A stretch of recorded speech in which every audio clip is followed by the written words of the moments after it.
still sleeping, even the hoot owl's asleep. The path of the heart is still calling, calling. Follow the dipper, the moonlight, the stars. The path of the heart takes you home. Paths of the heart lead home.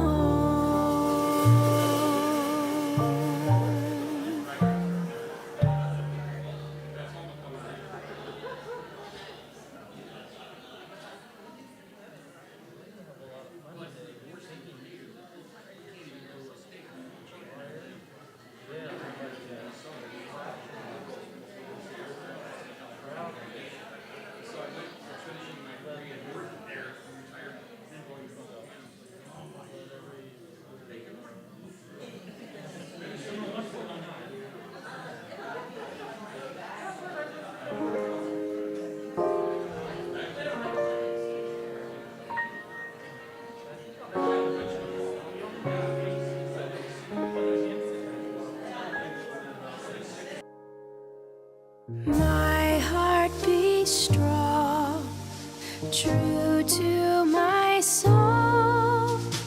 Wake up, almost home. Sun sinking down, just about gone.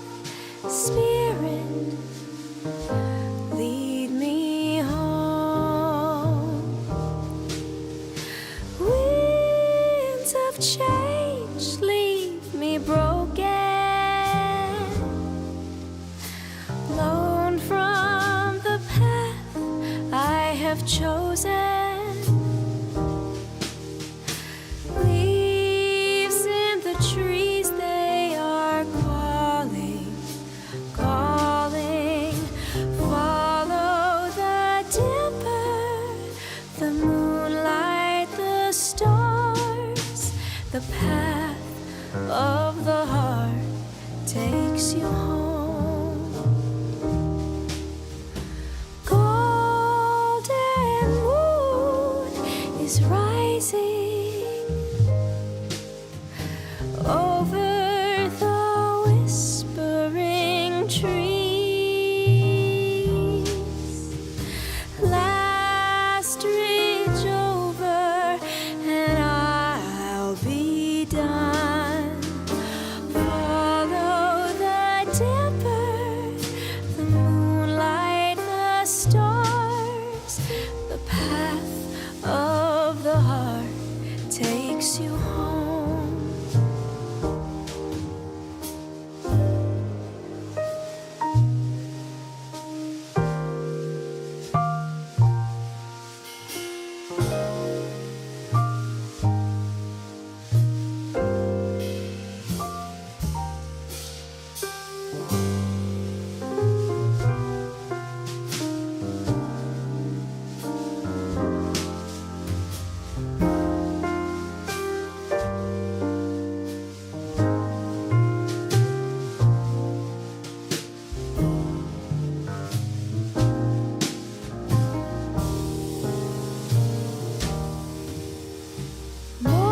Morning star is still sleeping,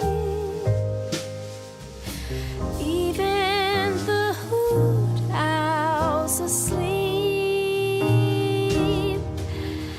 The path of the heart is still calling, calling. Follow the dipper, the moonlight, the stars. The path of the heart takes you home. Paths of the heart lead home.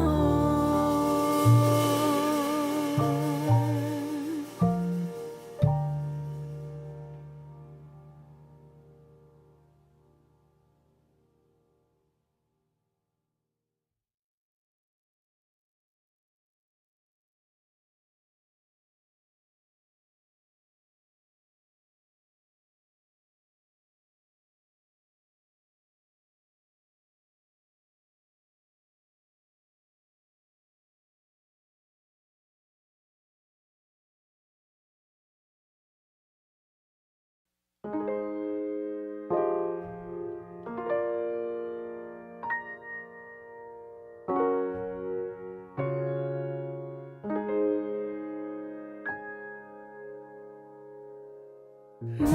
heart beats strong, true to my soul. Wake up, almost home.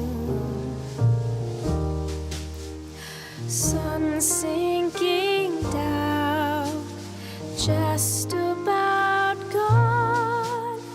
Spirit, lead me home. Winds of change leave me broken, blown from the path I have chosen.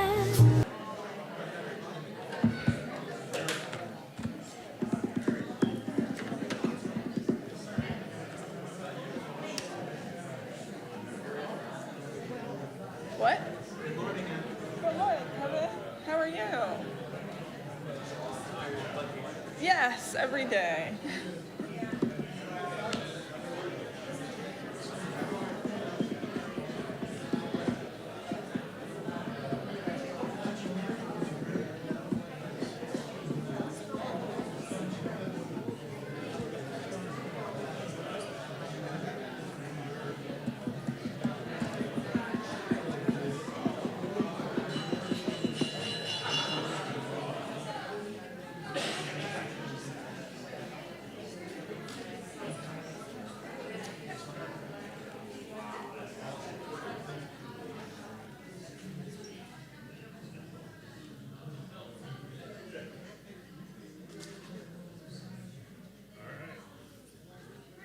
He's making an announcement back there, so I was going to wait, but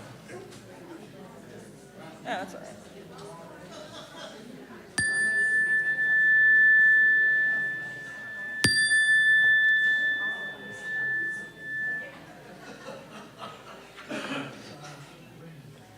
Good morning. We invite you to find your seats and prepare for this morning's service. Welcome to the Unitarian Universalist Congregation of Columbia on behalf of the Worship Committee. My name is Abigail Brandon, and our minister is the Reverend Stephen Robinson. We stream all Sunday services on YouTube and Zoom. You are always welcome to join us in any way you choose. For more information about the UUCC, please visit our website at uucolumbia.org and follow us on Facebook and Instagram. We also send weekly email updates each Thursday. We warmly welcome families with children and offer childcare during our services for infants and children up to the age of 4. If you want to be a childcare volunteer, please speak with Bethany Storlazzi. We have a designated seating area in the back of the sanctuary for children ages 4 to 7 and their parents. Feel free to bring the toys available in the back of the social hall for quiet play. Today, children over 4 will transition to CYRE activities after the story for all ages. You may be accustomed to hearing announcements at this point in our service. Starting today, a change is coming. Announcements will be made by a member of the worship committee at the end of the service. Please see next week's e-blast for more information or contact Linda Brennison, chair of the worship committee. Thank you. Now please silence all devices and let's listen to the prelude. Guess I better silence my device. And sing the prelude. First things first. Can't process fingerprint. How about that? All right.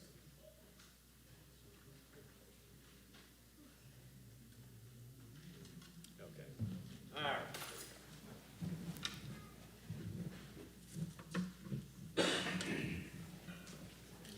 Sorry to keep you waiting. I wasn't prepared for no announcements. This song is about as fresh off the press as it gets. It was inspired by events of early January, and especially the 3 MLK events that Connie and I ended up going to.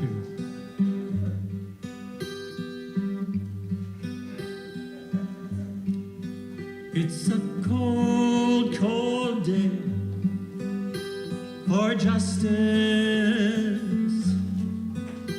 And it's cold in the wind and the snow and the sun and the rain. And it's cold in the hallowed halls. Listen up, my marching shoes again. Now they say that love always conquers, and fellowship, mercy, compassion, well, they always remain. And I guess that that's true. Me and you are still here watching, and we're lacing up our marching shoes again. Somewhere the sweet wind caresses the skin like a lover, and somewhere this melody takes a sweeter byway. That somewhere the parts don't attempt to usurp each other. Somewhere there's no marching shoes to put away. It's a cold, cold day for justice, though we know that the heat that will follow will surely bring pain. And it's cold in the hallowed halls of desecration. Time for lacing up those marching shoes again. Time for lacing up those marching shoes again.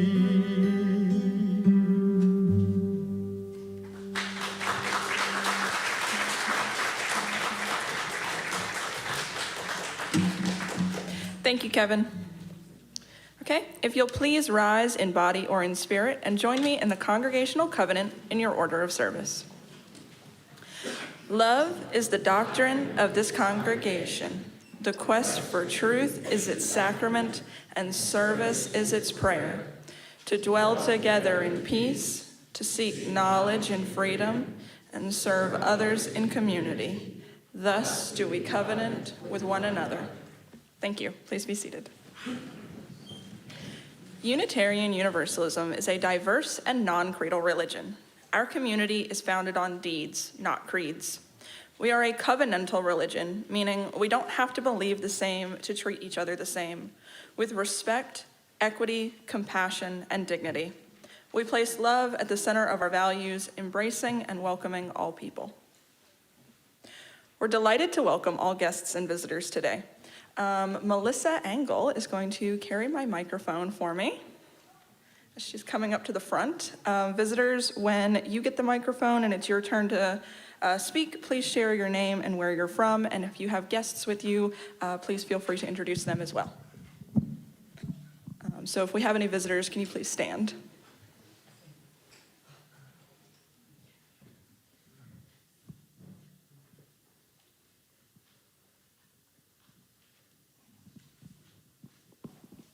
My name? Yeah.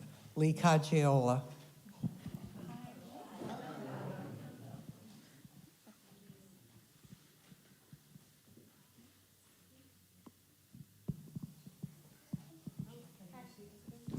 Am I in the wrong? Am I not supposed to be sitting? Is this like, okay. All right, I'm Sarah Stepling, and I'm from West Columbia. All right, any other visitors?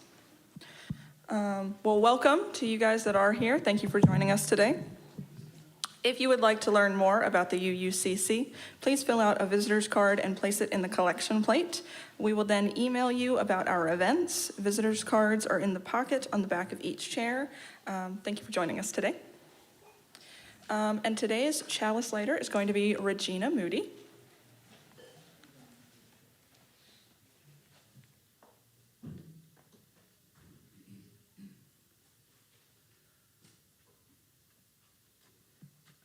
Spirit of light and life, come unto us.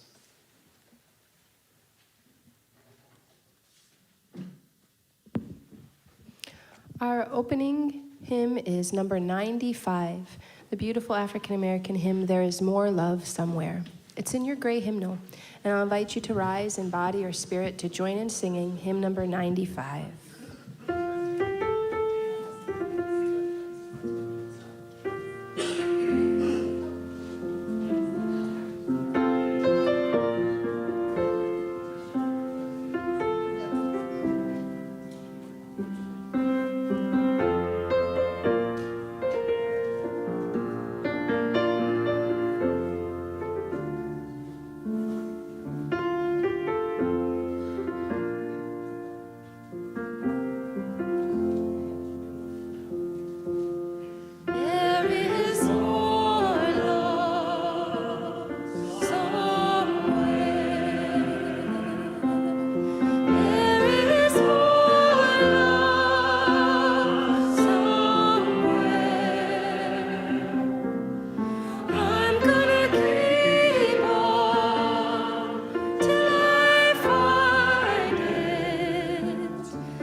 Thank you. I invite our children to join me down front on the carpet here for the story for all ages. And we got a special treat today. You don't even have to listen to me.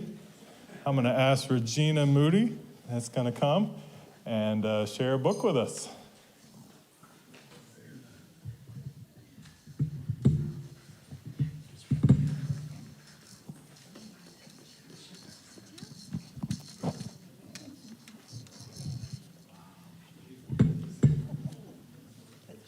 My goodness. Hello. Good morning. I know you.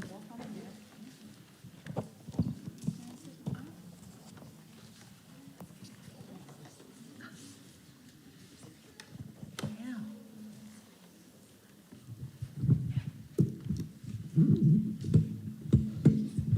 Good morning. Good morning. I'm looking at your name if you've got it on your name tag. I know some of you.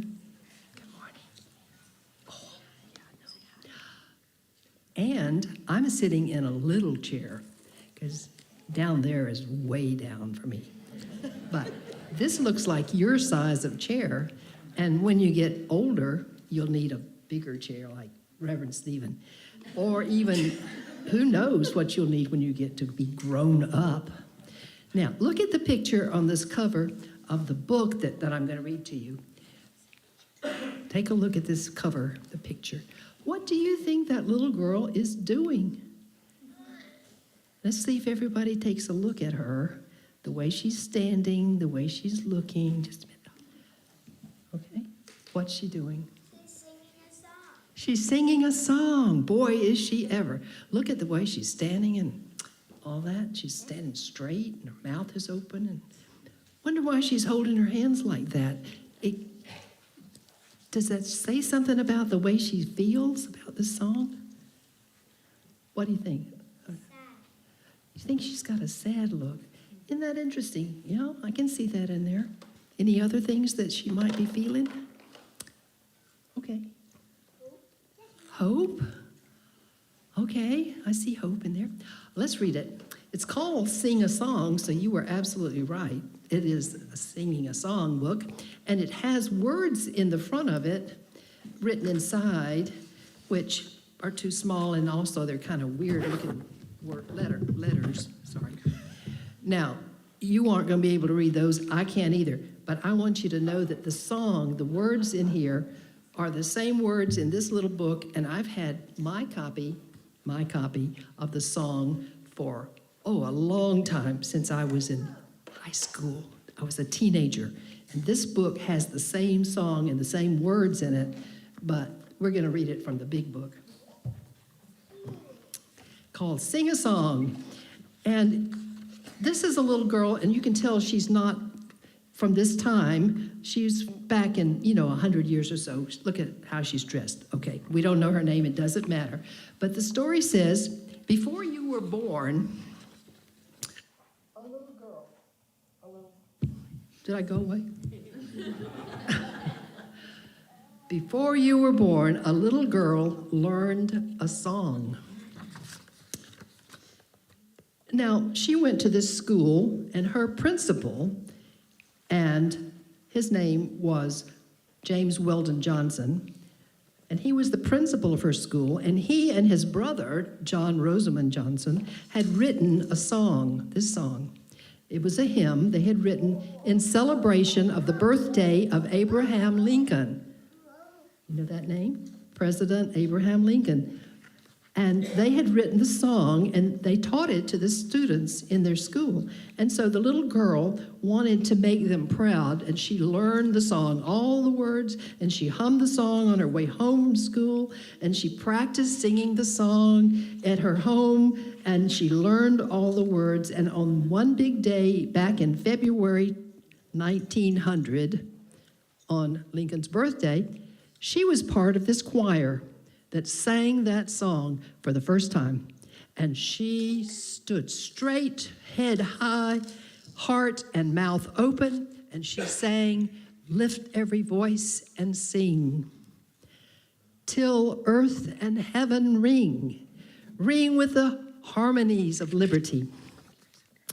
And she kept on singing that song as she grew up, and she taught it to her students when she became a teacher, and she crooned it to her husband when they were on the train journeying from Jacksonville, Florida, to a new home in Pittsburgh. And here she is, look at that, now grown up, and she's singing that song to her baby. That's her baby boy. This song was part of her, and she wanted to pass it on. And you know what? Her little boy learned the song too.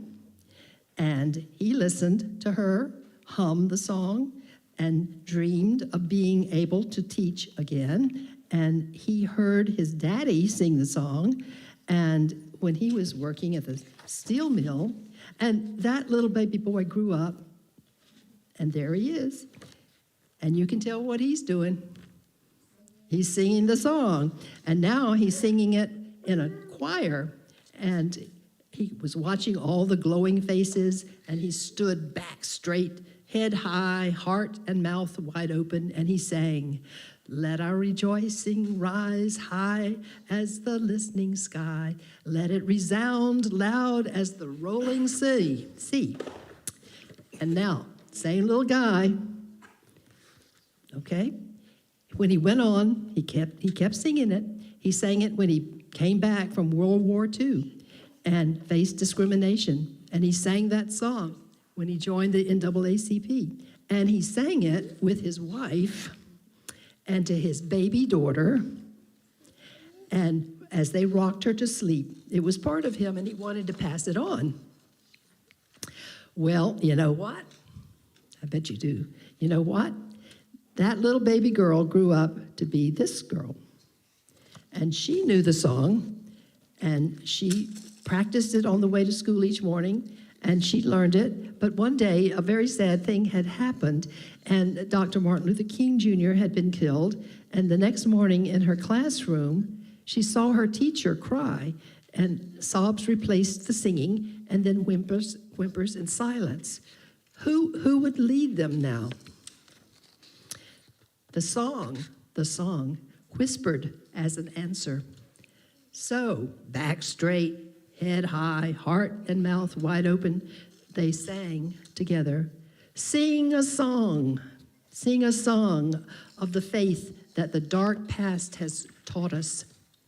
And this little girl now, a grown up, kept on singing. She sang it in protest for equal rights, and when she and her friends were jailed, and she sang the song in her heart each time she won or lost a case, because now she was a lawyer.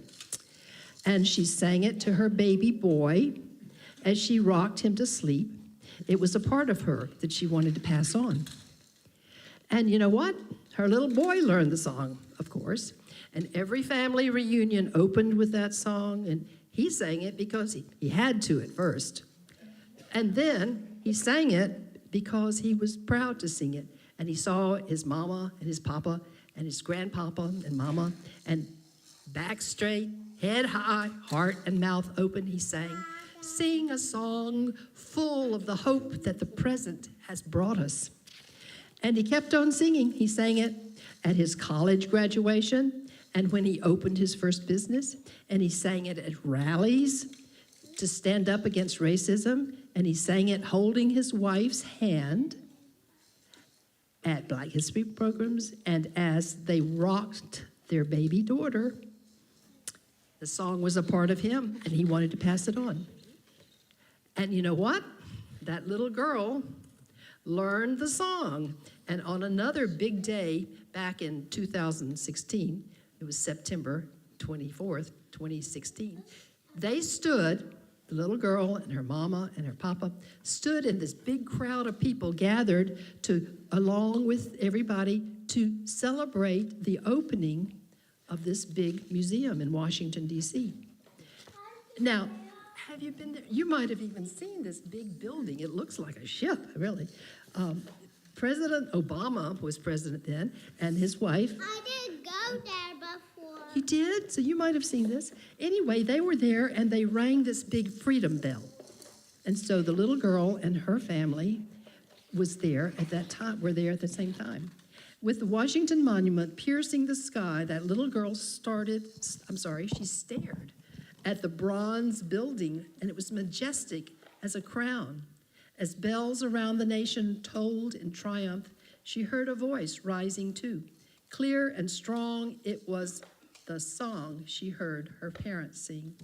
Back straight, head high, heart and mouth open, she sang, facing the rising sun of our new day begun. Let us march on till victory is won. And you know what? That song is still part of everybody who's around now. All of the people who are your size and the people growing up. When you sing the song, you score a victory. When you sing it when there are tough times and you get down. Sing it and think of all the people who have sung the song before you, who carried on and pushed forward even when everything was against them. Sing and remember they never stopped believing. Keep singing, keep pushing, keep passing the song on. Keep on, keep it on. All right. So we had a story about a song, so it would be just appropriate, right, for you to hear a little bit of this song. So we're going to bring James Weldon Johnson's song into this congregation. Our chalice voices are spread around our sanctuary here, and they're going to sing just the first stanza of this, and so that you can hear what it sounds like when all of our voices come together. They're going to stand up if everybody else wants to stay seated. But if you're also sitting there and you want to follow along, it's number 149 in our hymnal. So.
Thank you, choir. And thank you all for coming down. And we will dismiss you out now for your programming time. And thank you, Regina, for reading our story. Please join me in singing the children out. The words are in your order of service.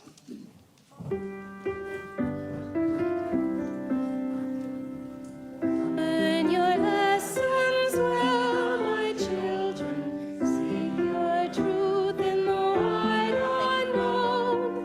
Love each other, work together, and search for wisdom and happiness.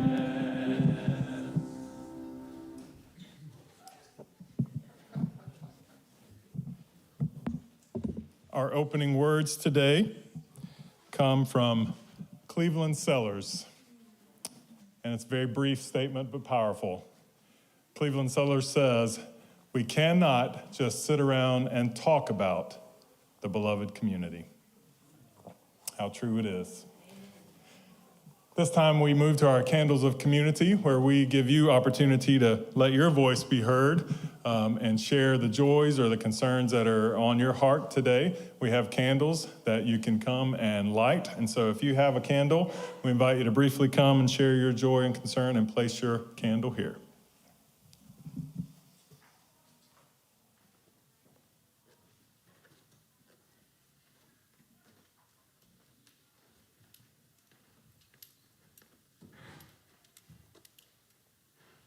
Well, I'm Bud Ashley. I have a candle of gratitude. First off, I want to let everyone know that Chuck is improving. She's getting better.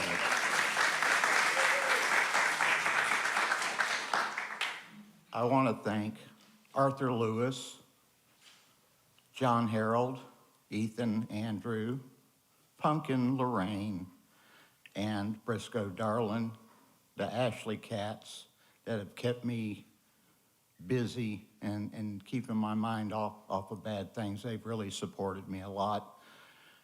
I want to thank everybody that's in the UU that has reached out to me, the caring committee, everybody. You are legion, you are many, and I appreciate all of you so much. And last, I like this candle for me, because I've been off my antidepressants for about 7 or 8 months now, and somehow I've managed to keep my shit together through all of this.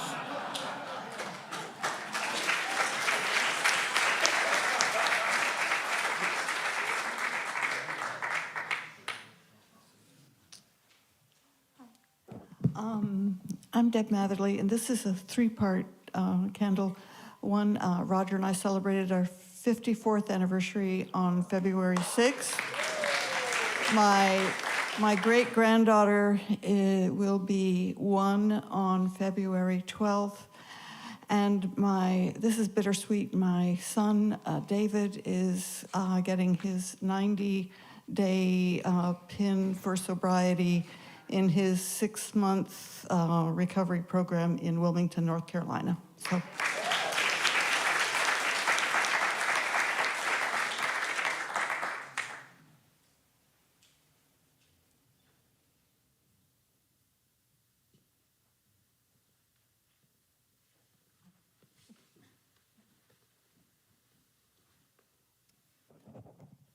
I'm Yolanda Ganon, and on behalf of the Partner Church Committee and our church, this is a candle of sympathy for our minister of our partner church, whose mother was buried yesterday. She had a long, difficult last days, and it's over now. He is one of the most wonderful people I've ever met and known, and I think anyone who knows him can say the same thing. So she must have been a great lady to raise such a wonderful son for you, Jolt, and your family and your dad.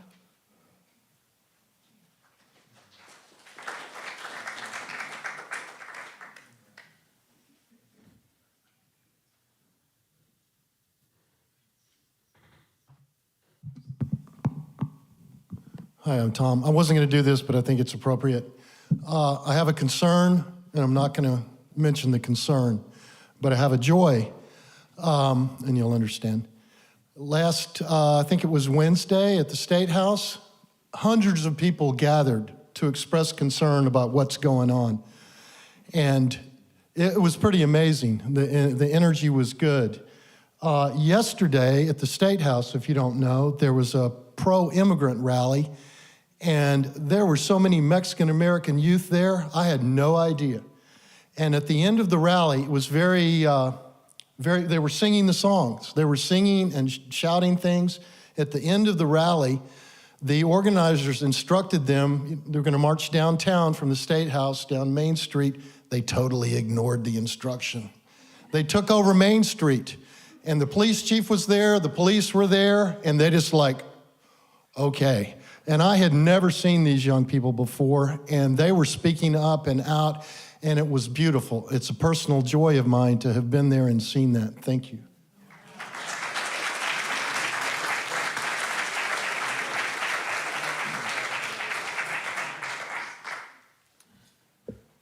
The last candle that we light always represents our joys and concerns that we're holding silently.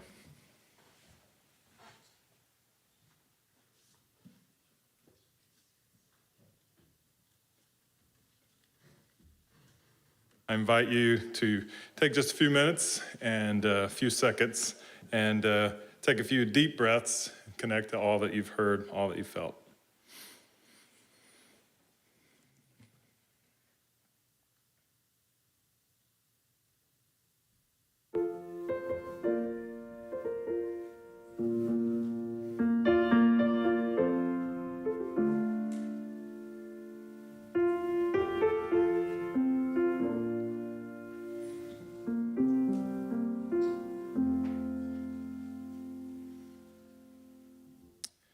As we prepare for our offering this morning, a reminder that our Share the Plate recipient for this month is the South Carolina Appleseed Legal Justice Center. We are still continuing to hold them in our thoughts as they dealing with a fire at their facility. But you can make your contribution through several ways, our website, and of course today through our Share the Plate. Invite our ushers to come and receive our morning offering. This This month, in honor of Black History Month, we celebrate the great musical contributions of African American composers and songwriters. And today's offertory is by John Work III, a composer, educator, choral director, and ethnomusicologist. He grew up in a family of professional musicians, studied at Fisk University, at the precursor to Juilliard School of Music, Columbia University, and later at Yale University. While teaching at Fisk University, he served not only as chairman of the Department of Music, but also as director of the Fisk Jubilee Singers, and he published several articles in professional journals and dictionaries on African American spirituals and folk songs. This is his composition, At a Certain Church, from his collection for piano, Scuppernong.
We receive our offering today, a symbol of our commitment to our good work.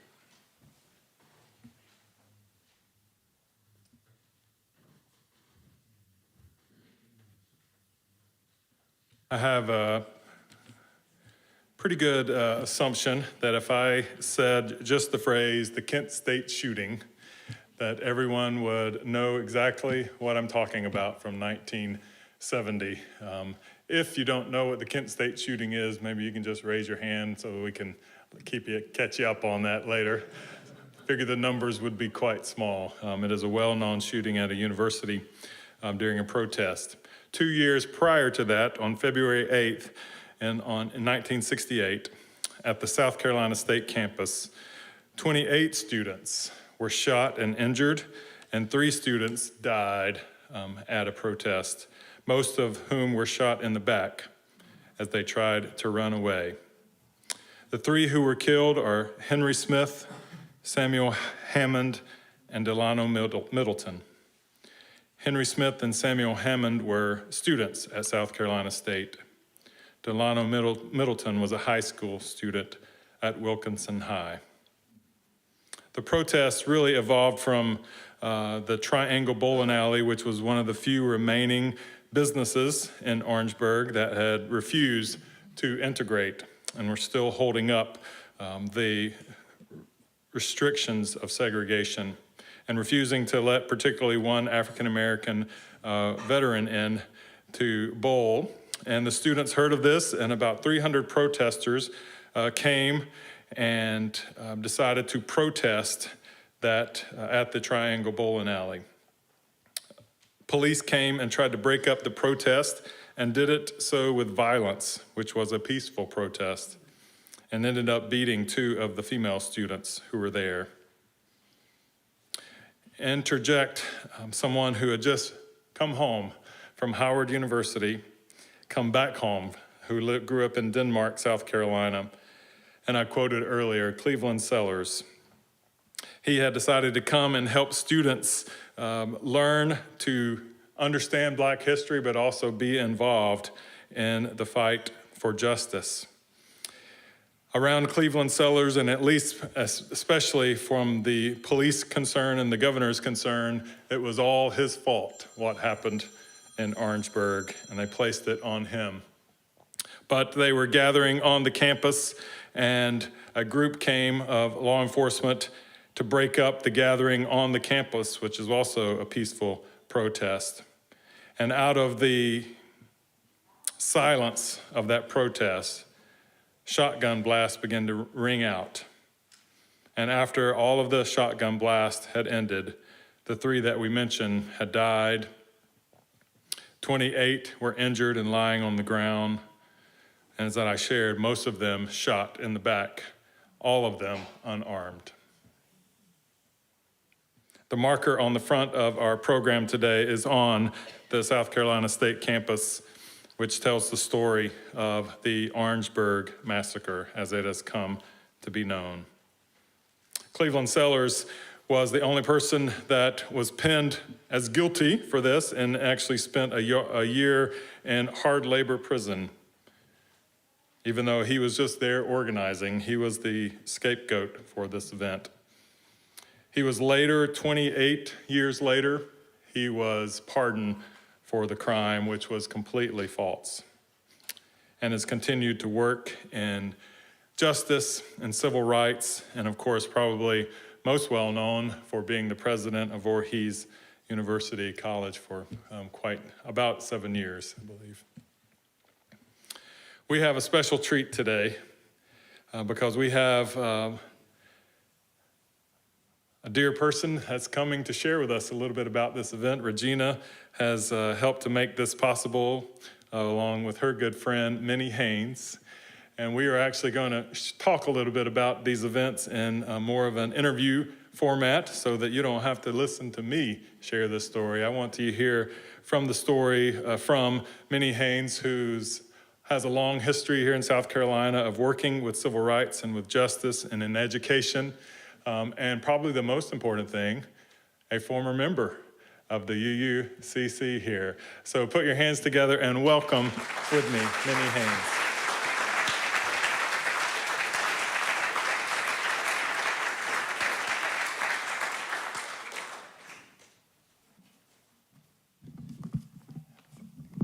Thank you. Yeah. All right, we're going to get it to where you can hear Minnie. And if I get too soft, just put your hand up, and I'll know to talk a little louder. This group has no problem letting you know when they can't hear you, I promise.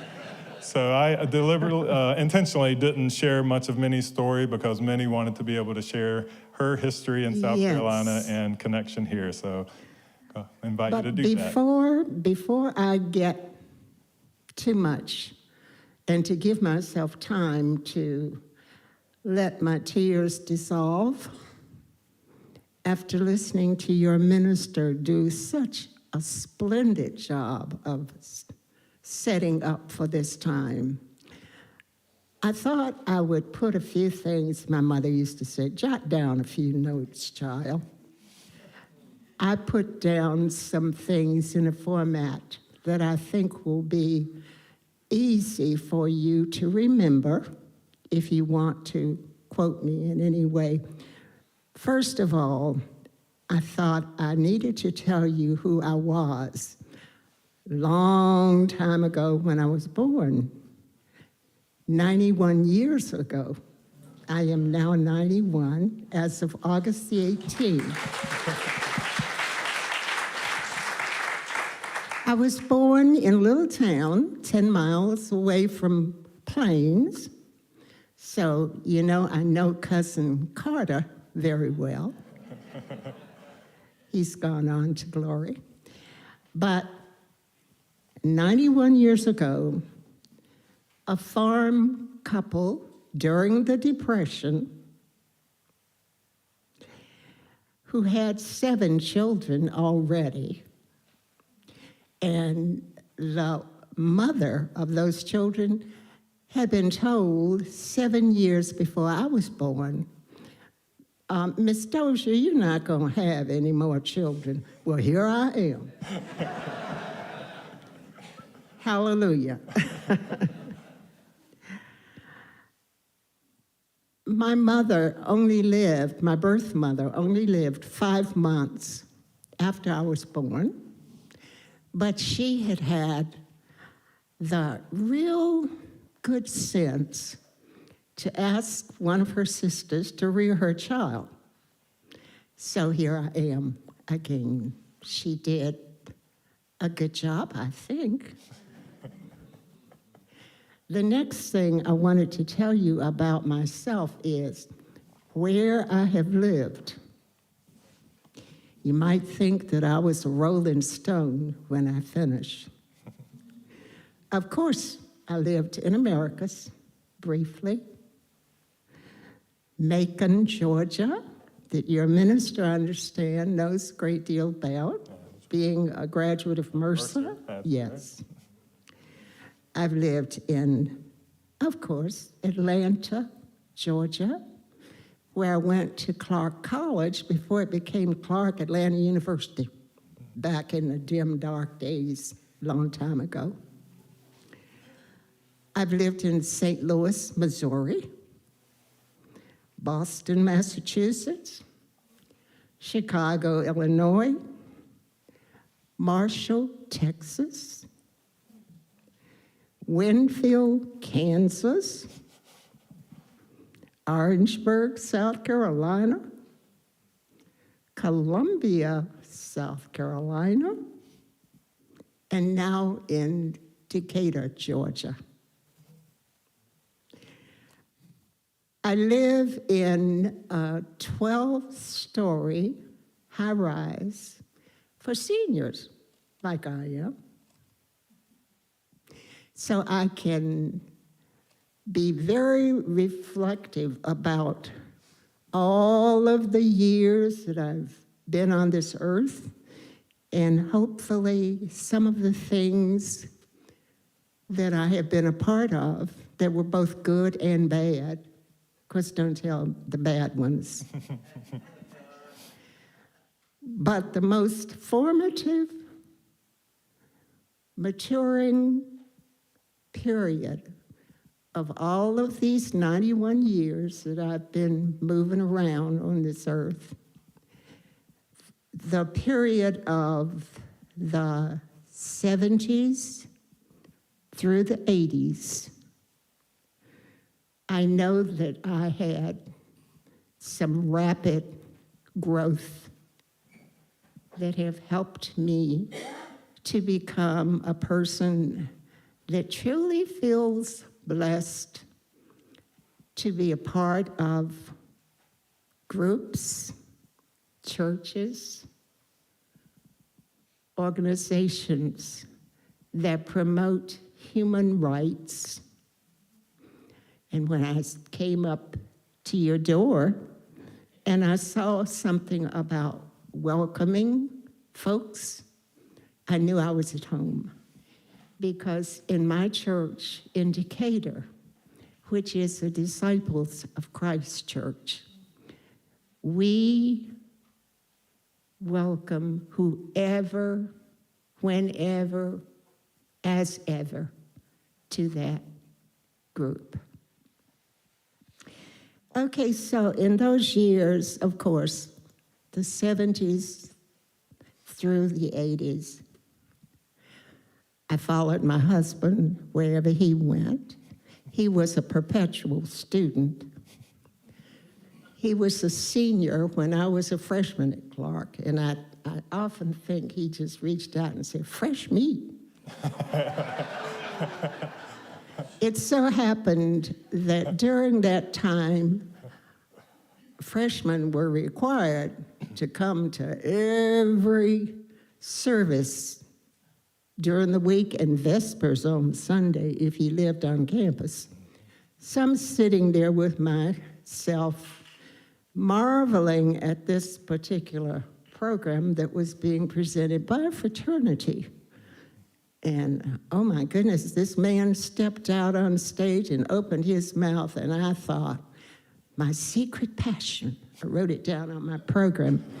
And his fraternity brother was sitting right beside me, and he saw it. So he told him. Well, when Roland finished Clark,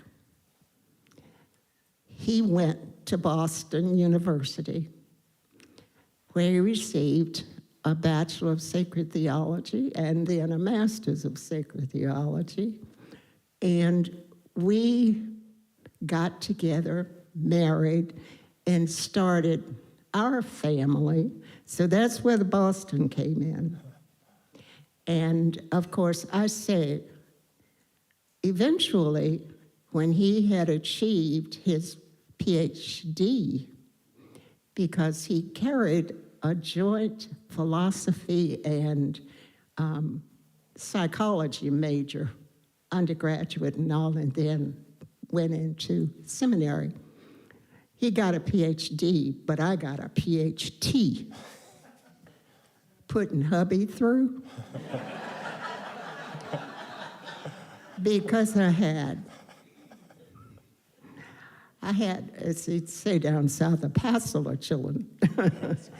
We had 3 children and did not have the 4th child until my oldest child was in college. So it was an ongoing mothering experience.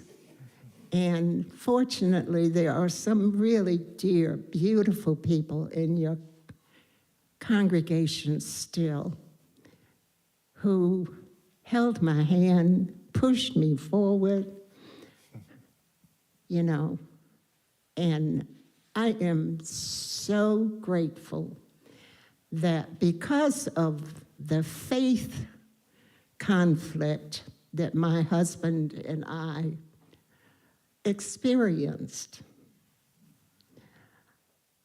we were able to find, through the help of a psychologist, Roger Sizemore. Anybody here know Roger? Roger was pastoring the UU Church, and he and my husband had a practice together.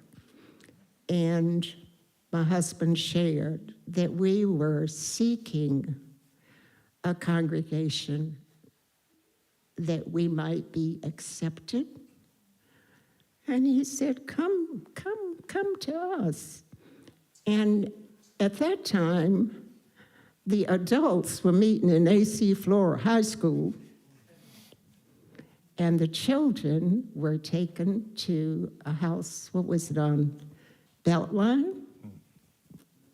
And all of us would get together for fellowship, fun, and information sharing, and nurturing afterward.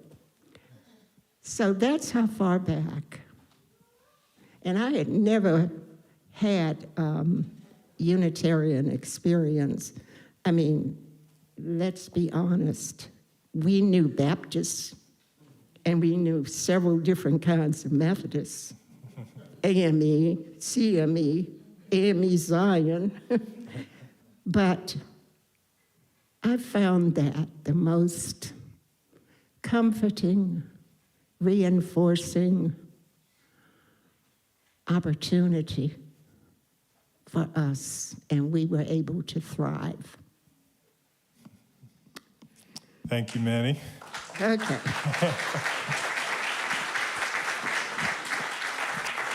Minnie's looking to me to see where the children met back then, as if I were here. That predates me a little bit.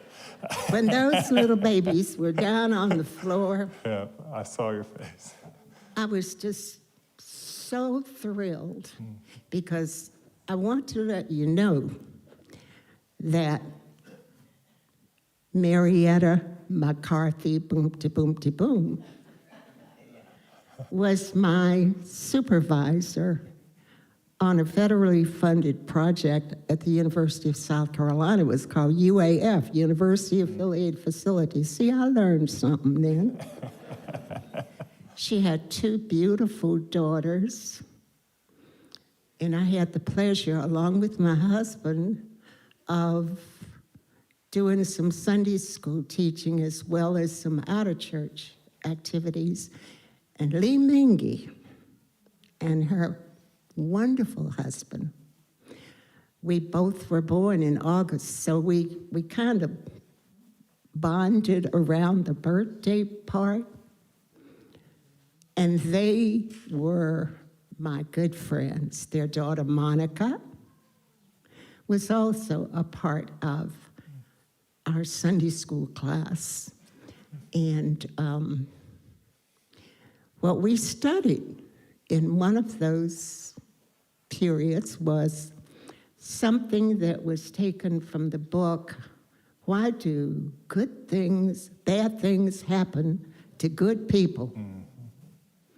Well, I have learned the answers to that, and I am just so grateful to have the experience at 91 to retrace my steps, starting back down in Orangeburg, where my husband started the psychology department. And I was working, you know, if you're a professor's wife and you come into the school, you take whatever they can find to employ you to help out with the finances. And the National Student YMCA program had been fortunate enough to have a little brick building called the Y Hut on that campus. And I think it was built back in the late 30s because the first Black president of that school had gone up north to school, had become involved with YWCA, and that was the impetus for them to take some of the student effort and philosophy, built the school, the little cottage, Y Hut. And when I came, it had evolved into a place where fraternities and sororities and other little groups would come and play cards and do a little music and a little bit of dancing. So when I got there and information started flooding in from the National Student Y, I thought, yeah, we're going to implement some of these projects. And my goodness, what a wonderful experience it was for me. And just to give you one of the pride stories, I was assigned a work student who became my secretary, student secretary, Leola Adams. Leola held my hand, pushed the program, increased our participation along with others. We went around to gatherings of white students who were in their campus-wise and, you know, got along just fine. One year, the NSAY, National Student Y Movement, met in Chicago around Christmas. And I thought, what a good opportunity for us to show up, be seen, and start an even greater participation in the effort to bring about the reality of all God's children can get along together. So I've had developed a relationship with the person who was over a North Carolina student group at a college. And they said, oh, we'd love to have you go up to that national student meeting on our bus because, you know, immediately, children going up there, they fly, or how are they going to get there? So then I started begging the administration to allow me to have 4 of our students, and I thought, okay, I was trying to be very strategic in my movement. I said a freshman, a sophomore, a junior, and a senior would mean that there would be some continuity of experience from that. And I selected 2 girls and 2 boys. They rode to Chicago with this group of people from North Carolina, got along beautifully. The theme for that year was urbanization. And of course, that was one of the things my boss on the campus, well, what did these children need to know anything about urbanization? And all of them came back. We put on a Thanksgiving program in our building, the Y-Hut, and they called it the Sights and Sounds of NSAY, and did they convince everybody that this was a worthwhile trip. And okay, at this time, I'm going to let you ask a question. All right. Okay. This has been great. Minnie and I talked about things to talk about, so I've just been enjoying listening to you. Obviously, you have such a deep emotional connection to the event that's been come to know as the Orangeburg Massacre, and Minnie has been instrumental as well in keeping a commemoration every year on February 8th. Of this event. Regina and Minnie attended that yesterday together in Orangeburg. So I just wonder if you could talk about, as much as you would like to share, your emotional connection and why the commemoration of that event has been such an important thing for you in your journey. Well, the inception of it was through our student Y on campus. A year later, you know, it was as if everybody in the town, and even some of our own folk, would, let's forget about that, you know. And there was much fear, in addition to sadness. And there had not been, I thought, an appropriate opportunity for us to commemorate the lives in our family setting, which it was. The young man who was a high school student played basketball with my oldest son. And he would walk through the campus. See, we lived on the campus in brand new student housing, which now they have appropriately to them torn down. And there is another building on that site. So anyway, we had some denomination participation, no payment for it from the college. They call themselves the Campus Corps of Ministers. So Minnie could work with them, you know, to get this program, this commemoration going, and I said, absolutely.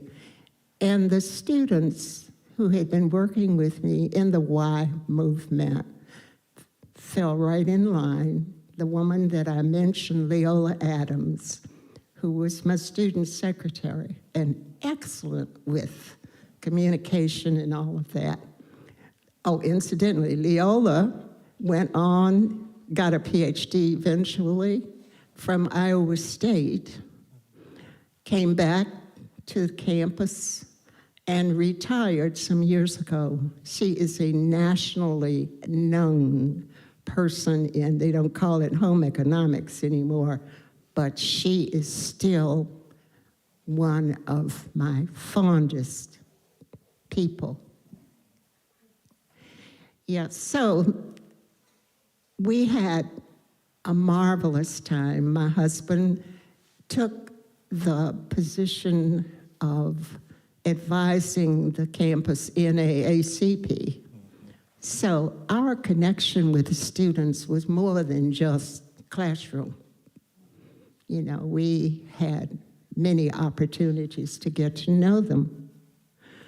And you will remember all of the tumultuous things that were going on in that decade. I mean, like the Vietnam War, you know, which my son decided, no way am I going to go fight. In the year of the lottery, he was a music student at Virginia State, had been inspired by a person who came down the summers and did workshops. Budding musician, and he said when he came home for that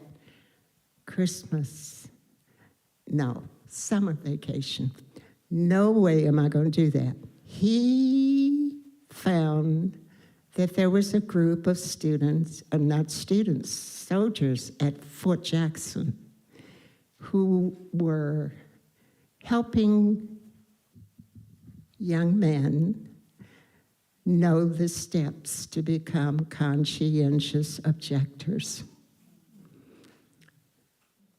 My son didn't ask us to do a thing about it. He took the initiative and got all the documentation of the kind of person, what his values were, had an uncle who did a document that said as long as he had known him, he had been a peaceful, loving person. That was part of the stuff. So Roland was able to get a exemption, and he would have been in the 12th group. And he's still a very peaceful, loving man.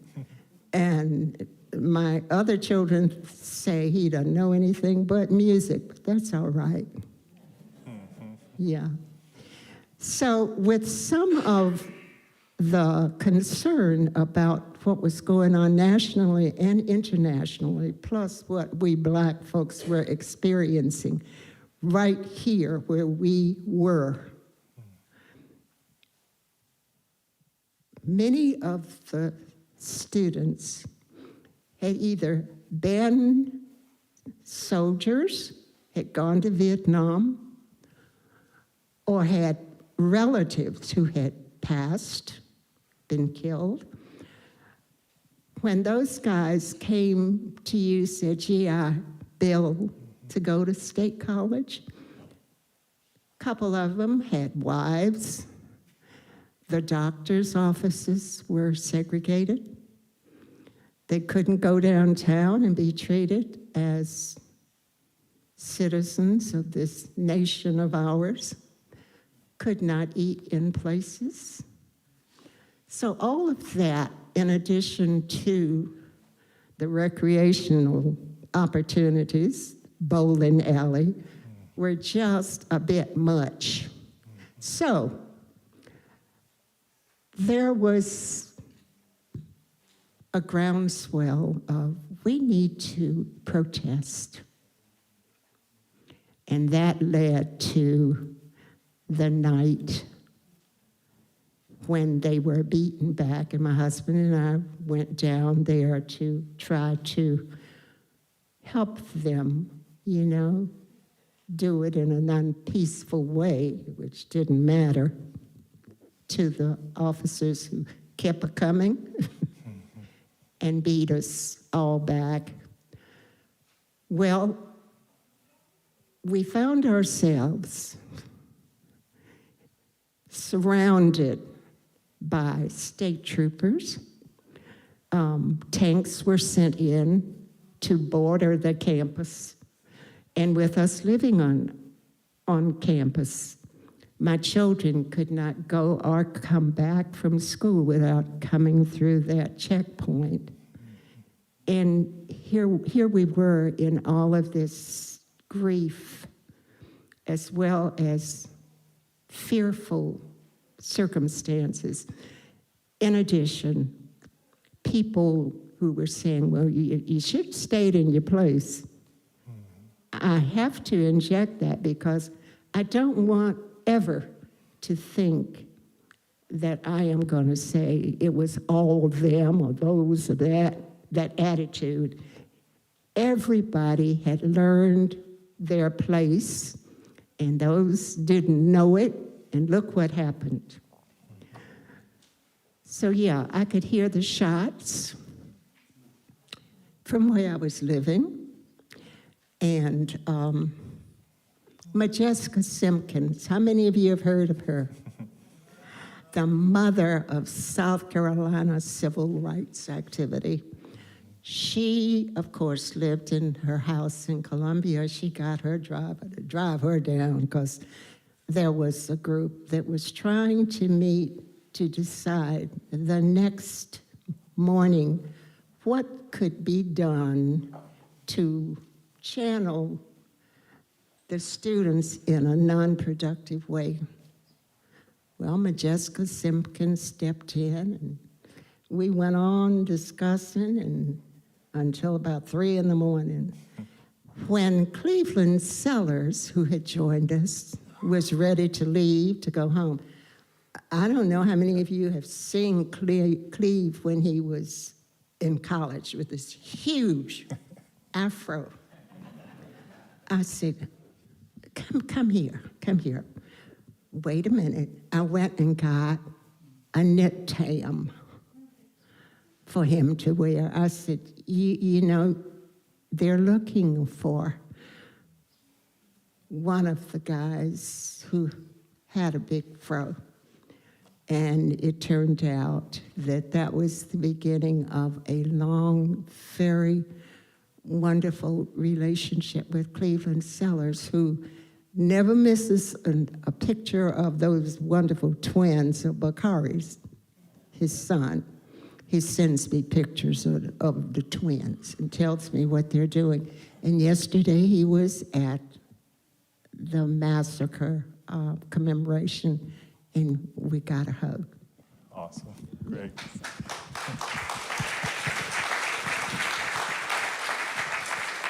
I really do appreciate you being willing to relive on some level that going back into that place and being that vulnerable with us today.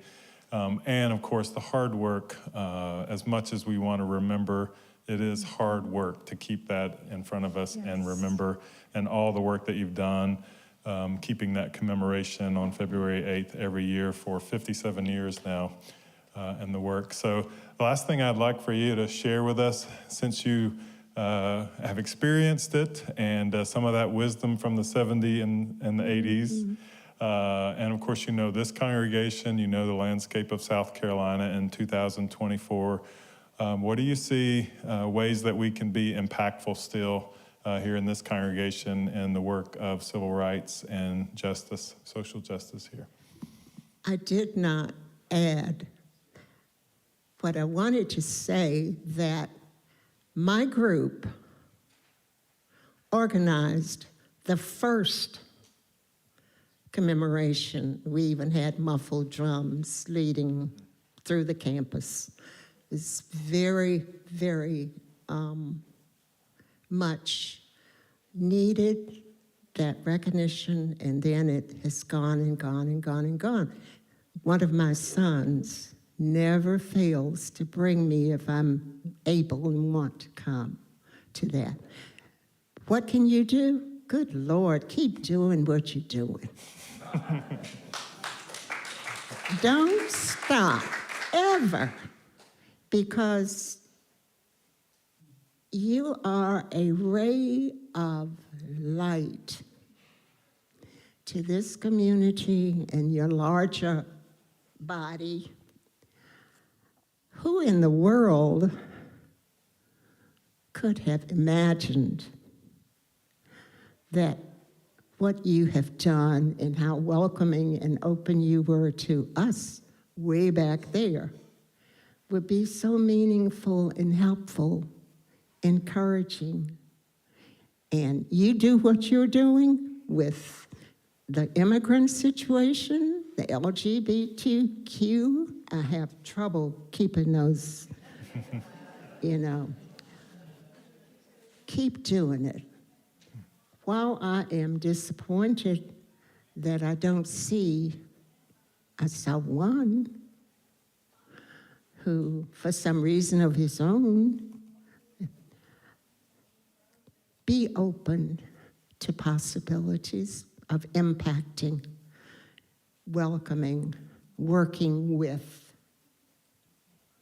at every level you can. If each one of you can do that, of course, in a group, be brave enough to look and see who your neighbor is and who needs encouragement, a helping hand. And if all you can do is just give a smile, you'd be amazed at how important that is. And I see some of you smiling. I appreciate you. All right, thank you, Minnie. Will you please show your appreciation, Minnie, for being here today?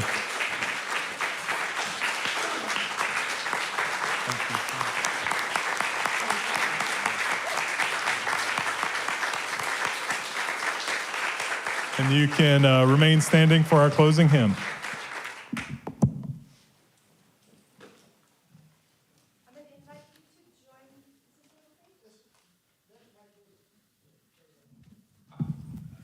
We're going to sing through just a couple verses of a song that can be used for marches, protests, with any words you choose. And I'm going to invite you to join me with a beat that sounds like this. Stomp, stomp, clap. It's not going to be We Will Rock You. I'll sing the first verse. It's designed from the Justice Choir songbook to be something everybody can easily pick up on and join in with. We are rising up today. We are rising up today. We are rising up today, rising for our lives. We are rising up today. We are rising up today. We are rising up today, rising for our lives. We will not give up.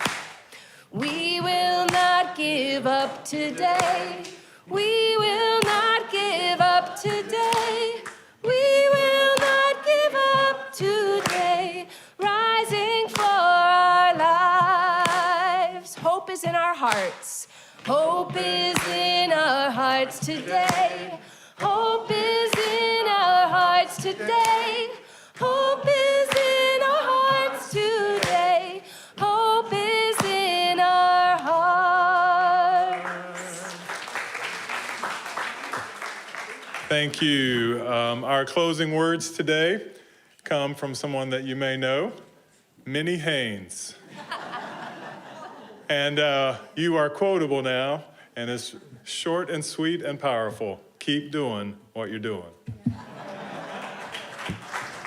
Please join in singing our congregational benediction.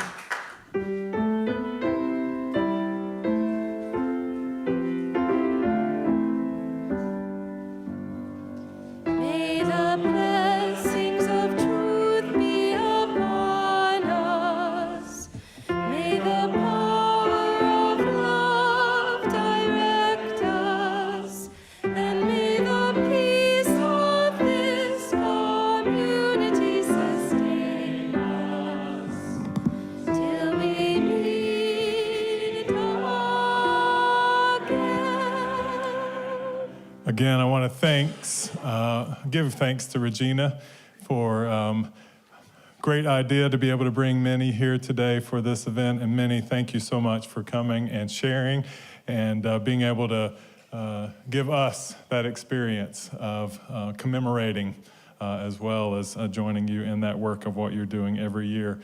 We do have an announcement to share, an event by our CYRE. So I'm going to turn it over to Abigail. If you are here visiting with us, we invite you to stick around, give us a chance to get to know you, and find some sweet treats back there as we get a chance to know you as well. Abigail? Chocolate lovers rejoice. The delicious aroma of chocolate fills the air this Sunday. Our members and youth have been hard at work baking sweet treats just for you, all in hopes of raising funds for the much anticipated return to the Boston Heritage Trip. Join us for our special chocolate auction in the social hall right now. Don't miss out. Your sweet tooth and your generosity will make all the difference. Thank you.